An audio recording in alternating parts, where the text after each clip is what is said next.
Hello and welcome back to part 2 of Let's Talk Instructional Design. And this part has been a long time coming, so I apologise for the delay. Work, life, kids, illness has got in the way. So we are finally here and we are going to talk about subject matter experts today. So before I go into this a little bit more, if you haven't seen part 1, you can find that on my YouTube channel, and in that video I go through kind of what instructional design is as a job and talk about the role and the responsibilities and all of those kind of things. So if that is something you're interested in, then I would recommend going back and viewing this one. But today we are going to do a bit more of a deep dive, and we are going to focus on subject matter experts and explore what their role is in instructional design, and have a look at how you can work with them and build relationships with them. So before we begin, my name is Emma Berry and I'm an e-learning developer and instructional designer with around 8 years experience in the industry across a variety of sectors. And I've worked with many SMEs in my time from a variety of different backgrounds and on a variety of different topics. So let's get into it. So in this video, we are going to cover 4 points. So first, we're going to have a look at what subject matter experts are. Second, we're going to explore what their role is in the instructional design process and how they contribute to it. Thirdly, we're going to delve into how you work with SMEs, looking at how you communicate and how you get the information you need from SMEs. And I'm going to share any advice and top tips. Now, I'll preface this first by saying if you hear me refer to SME, that is subject matter expert. It's just the acronym used. Okay, so let's start with, what are subject matter experts? Well, they are kind of what it says on the tin, really. They are experts on a specific topic. Now, as learning designers, it's not our job to be experts on everything. We'll often work across a range of different sectors, industries, and topics. Therefore, it would be impossible for us to know everything. You might hear people describe sort of instructional designers or learning designers as knowing a little bit about a lot. So it's always good to have a baseline knowledge of the industry that you're doing a learning for. So you might have an idea of how things work in healthcare or retail or whatever. But obviously, we can't be experts on, health and safety and safeguarding and compliance and leadership. It would be too much. So this is where subject matter experts come in. So these are your go-to for knowledge. They provide the factual, knowledge-based content that helps you then develop the learning. So following on from this, what is their role in the instructional design process? Kind of what we've just covered there. They provide the factual, knowledge-based content. They are also there to guide you on the chosen topic of learning.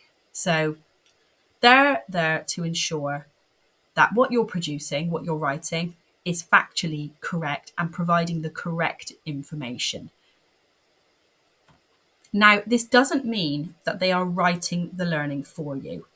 So remember, you are the expert in learning design. They are the expert in whatever the topic is. So they are there to support with the development of your learning content. So let's use health and safety as an example. It might be that you're writing a health and safety e-learning and you get to a certain point where it's about lifting and handling. And you might go, oh, I don't know what the correct steps are for, safely lifting a heavy object. You would then turn to your subject matter expert to provide you with that information. As I kind of said, we as instructional designers cannot be experts in everything. And while sometimes you may turn to Google quickly for, a definition of a word or something like that, doing that for everything is not only not reliable, but it's also not time efficient. So your subject matter experts are there to make sure that the information you are using is up to date, it's correct, it's relevant for the organization as well. You may be including policies and things like that. So they are there to provide those and to provide any information surrounding them. But they don't write the learning. You have still got to make that knowledge content into a piece of learning. They also kind of provide a little bit of quality assurance. So, as we've covered, they are there to ensure the learning is factually correct. So, the information is up to date, that it's relevant, and that it is factual. So, number three, working with SMEs. So, how do we begin to build that relationship and to work with them to ensure that we get the information we need to produce a really good piece of learning? So, first up, I think it's good to establish roles and responsibilities. Now, this should be done at kickoff point. So, if you're working within an organization, quite often there will be a kickoff meeting and a project manager will lead it. And it is at that point that an SME will be defined. So, you'll have your stakeholders and you will have your subject matter expert. If you're working on a sort of self-employed basis or a freelance basis, then you need to be clear up front with your client that they should be providing or choosing an SME within their organization that can support you. And that should be done before anything else is kind of decided. Now, I think as well as an instructional designer, it's good to link in personally with the subject matter expert to begin to establish that relationship, introduce yourself, provide a brief overview as to kind of what you're going to be doing and what you're going to be expecting from them. Now, again, if you are working within an organization, then a project manager may do this during a kickoff call. But I always think that because as an ID or a learning designer, you will be the one working the closest with a subject matter expert. I always think it's good to have that more personal kind of link in and just so that from the start they know who you are, what their role is going to be and how you are going to need them. So depending on the topic of the learning, it might not just be one subject matter expert that you're working with. So it's good at this point to establish who is going to be giving you what and where you're going to be getting your information from, so that you know who to turn to when you get to that point in the learning. So decide on communication method and frequency. Again, if you are working with multiple SMEs on one project, this is key.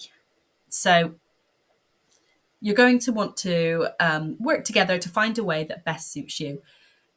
I think there's a misconception that subject matter experts are always kind of the senior leaders in an organization, or, they might be the managers or whatever, which they can be. But quite often you'll find that subject matter experts are people that are doing the job day in, day out, or dealing with the topic day in, day out. So, for example, if it's a health and safety learning, your subject matter expert might be a health and safety officer, which is why they have that level of expert knowledge. So these people aren't going to be dedicating their whole working week to you. And you've got to bear that in mind, that communication may not be instant. So it's good to set out a plan of how and when you are going to communicate with these people. So if they are office-based, you might decide, well, you'll drop them an email. They may prefer phone calls. It's important to get that sort of set up front. And frequency. So sometimes it's good to set out a plan.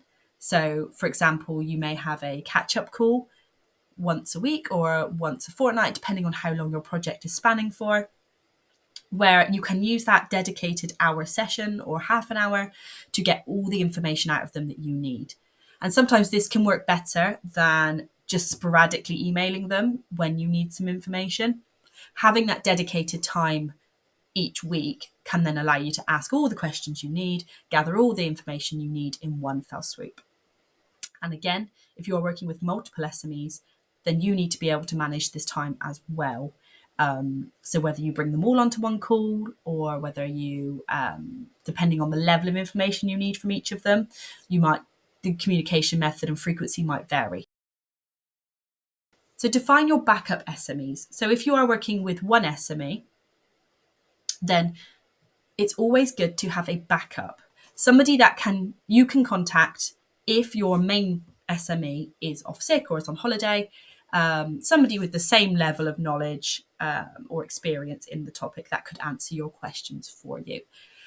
So from the outset, get their contact details. Again, introduce yourself and say that you may need to call on them from time to time. And when you're kind of deciding on communication method and having that initial kind of introductory meeting with your SMEs, at this point, you can then ask them if they've got any holidays booked or kind of so that you can pre-plan when you may need to contact your backup SME. So discuss milestones. So this kind of links in with your communication frequency here. But here you're going to want to discuss when you're going to want your SME to be involved. So they're going to want to know when you're going to need them and what you're going to need from them. So again, usually if you're working in a big organization, and even as a freelancer, you should be using a project plan to help you define when things are going to be happening. So when writing your learning content, if you know that section 1 and section 2 are on fire safety, for example, then you know during that period of time, that is when you're going to need your fire safety SME. So you can then get in contact with them and say, during this time, I'm going to need your support in developing this learning content. I will be reaching out to you and go from there. You may also want your SME to review what you've done to ensure that it's factually correct. So again, this will be another milestone that you may want to put into both of your diaries so that the SME can expect this to come up. Again, these people are busy. Most SMEs, will be working their day jobs at the same time. So they'll be making time for this to support you. Therefore, springing something on them, suddenly you need them to review something, is probably not going to be feasible. So it's good to kind of look at your timescales, how long you think it's going to write the learning content or a specific section. And if you need to review, you need your SME to review what you've done, put that in their diary ahead of time so that they will allocate that time for it. And again, will stop the project from being pushed back. So finally, advice and top tips for working with SMEs. So number 1 is be prescriptive. Be clear on the specific information that you need from SMEs. And this is for your benefit as well as theirs.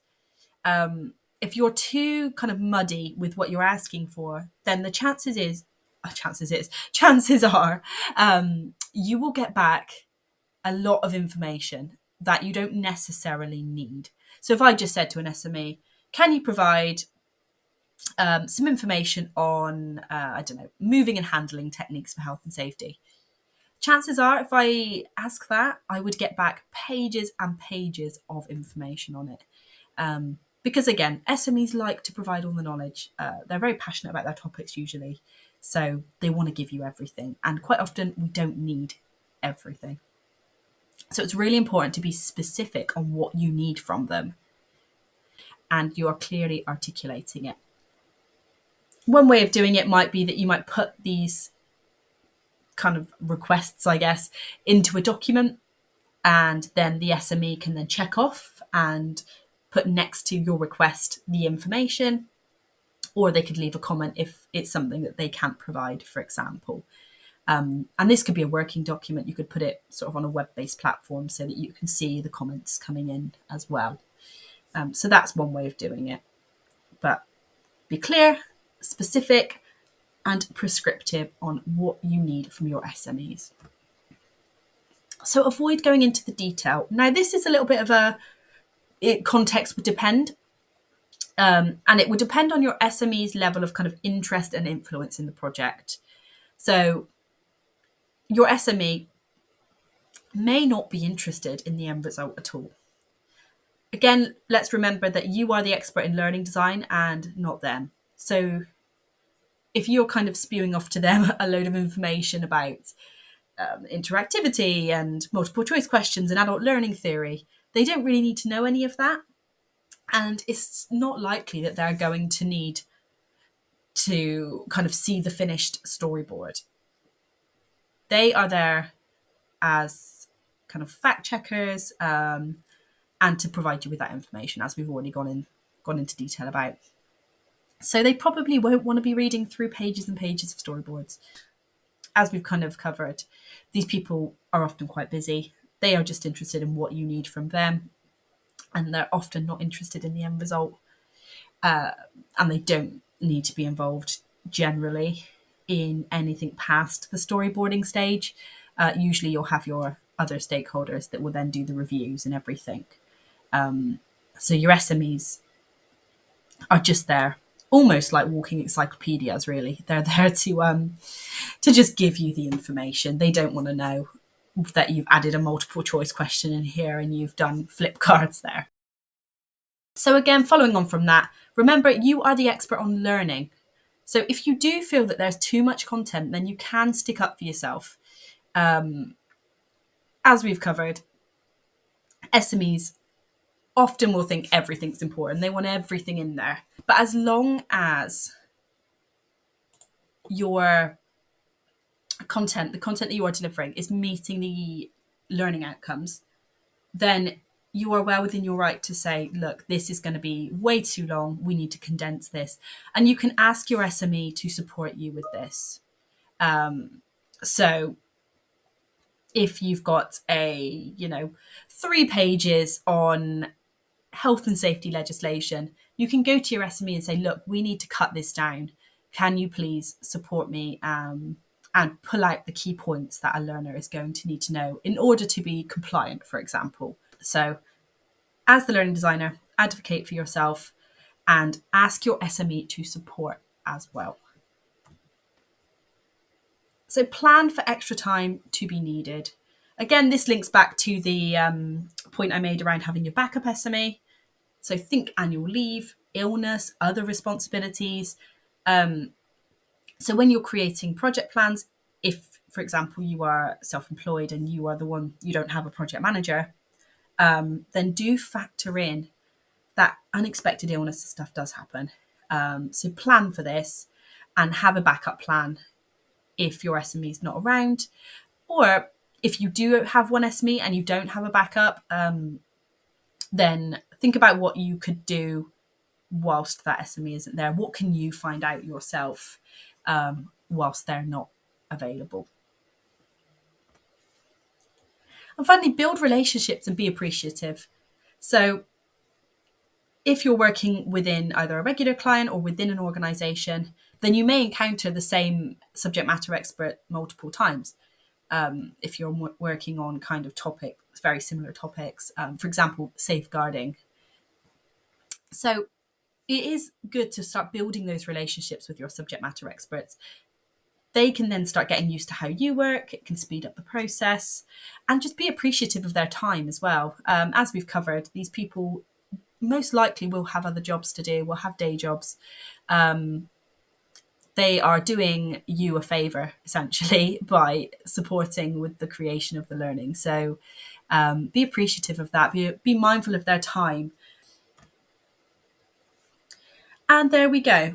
So for all things learning design, you can find me on LinkedIn under Emma Louise B.